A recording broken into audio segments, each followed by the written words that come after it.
Friars fever hits the gas lamp. Up next, we're live at Petco Park for Game 1 of the National League Championship Series against the Phillies.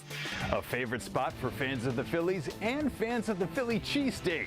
I'm going into the Lions' Den to have a talk with the owner. We showed up at the hearing and begged them not to have him released into the community, that he is dangerous. Plus, a town hall meeting over the placement of sexually violent predators in the county. Are hotels now cheaper than Airbnbs? The fees that have some people choosing one over the other. And how would you like to rent your own dog park by the hour? We take you to Sniff Spot in Ramona. CBS 8 News Live at 6 starts now.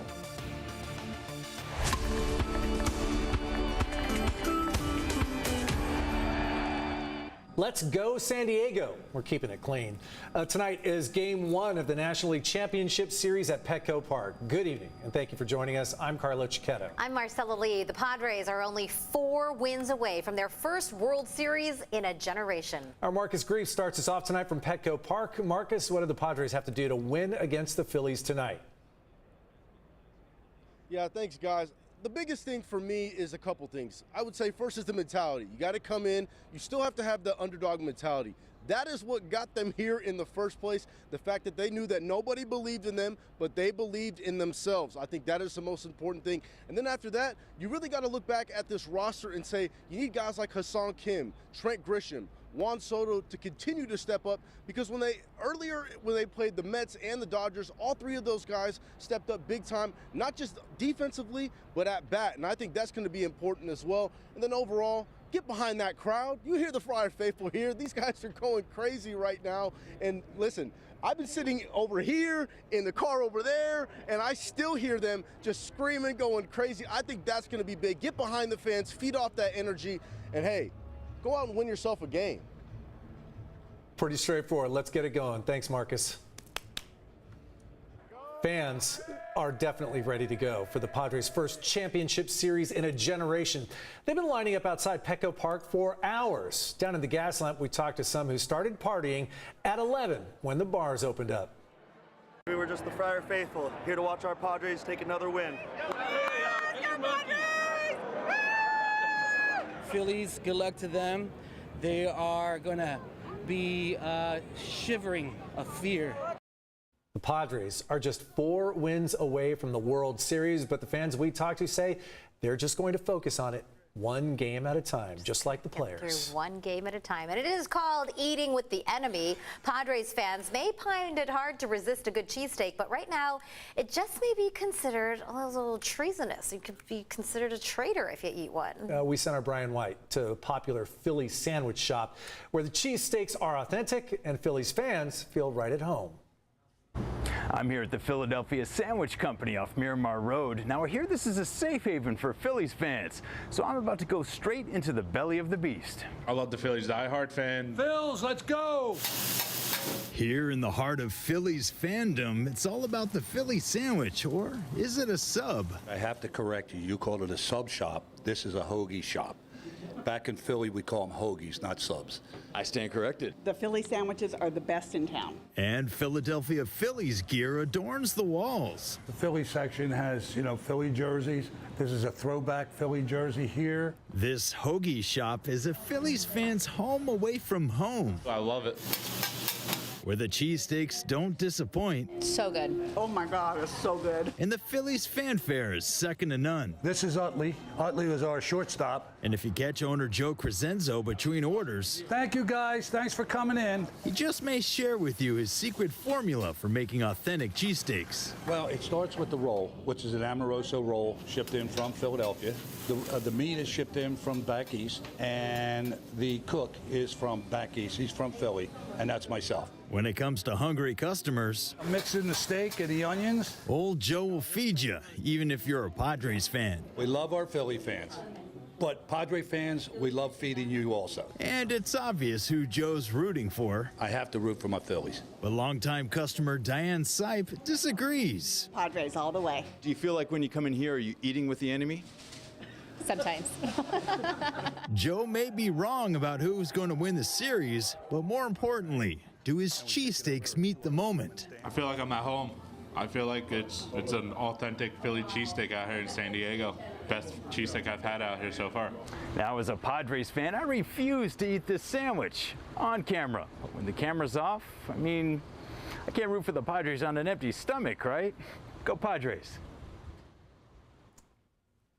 Thanks, Brian.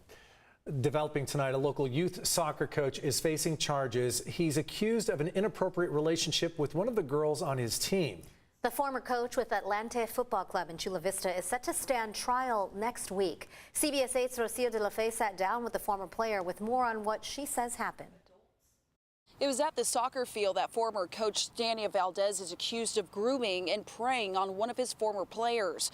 At the time, the player, who we'll be referring to as Jane Doe, was just 16 years old. I didn't have anyone to talk to in my family or anyone in the club. You know, I was afraid to speak out. Jane Doe was just 16 years old when she says she was pursued by then 30-year-old soccer coach Daniel Valdez with Club Atlante in Chula Vista. Things became like more flirty, more, you know, talking about things sexually, and after that, it just led to the point where, you know, physical things happen. The now 20-year-old says at the time, Valdez communicated with her and the rest of the team on Snapchat. According to court documents, Valdez would drive the players to and from practices and back home in his own vehicle. Valdez is accused of having sex with his alleged victim in that car before eventually suggesting they go to a motel. Doe says Valdez knew what he was doing and pursued her after learning that she didn't have a good relationship with her parents at home. He knew that I didn't have like a good support system. He knew like I was alone in this, that I didn't have rights to practice, I didn't have rights to games, I didn't have the support system that everyone else had, you know, just to help me out with uniforms, to help me out with, you know, rides. Like, he knew that, and he took advantage of that. It wasn't until summer 2019 that the alleged relationship was uncovered and Valdez was confronted by police. He did ruin my life. It's been more than 4 years. I can't trust people. I can't, you know, move on from what happened. I feel like everything that, you know, comes with life, you know, meeting new friends, meeting new, you know, partners, it always comes back. Her attorney, Michael Herman, says what Valdez is accused of happened because no other adult was ever present. He's now calling on youth sports to do more to ensure young athletes are protected. Most youth sports leagues know that there are predators out there, and they have to do everything they can to minimize it. Why was it that this coach was left on his own to supervise 16, 17-year-old girls?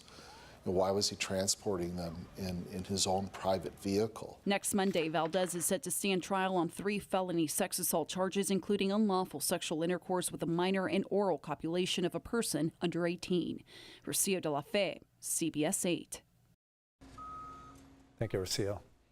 A follow-up tonight to a story we first brought you back in August. The federal government is now demanding that the state of Arizona remove double-stacked shipping containers used to fill gaps in the border wall. It's the latest rift between the Biden administration and Republican-led border states. The Bureau of Reclamation says the containers are unauthorized and violate U.S. law. There are also plans in place already to fill in the gaps. In fact, contracts have already been awarded for the work. A decision by Governor Gavin Newsom to lift California's COVID-19 state of emergency is getting mixed reactions tonight. The governor announced yesterday the proclamation would end on February 28th of next year, nearly 3 years after it was put into place. The governor says California's COVID-related death rate is among the lowest of large states, but some wonder if it's too soon. So I think symbolically, it was a little surprising to me because it seems that we are making progress, and we are, don't get me wrong. But we have this little hurdle called winter to get through first.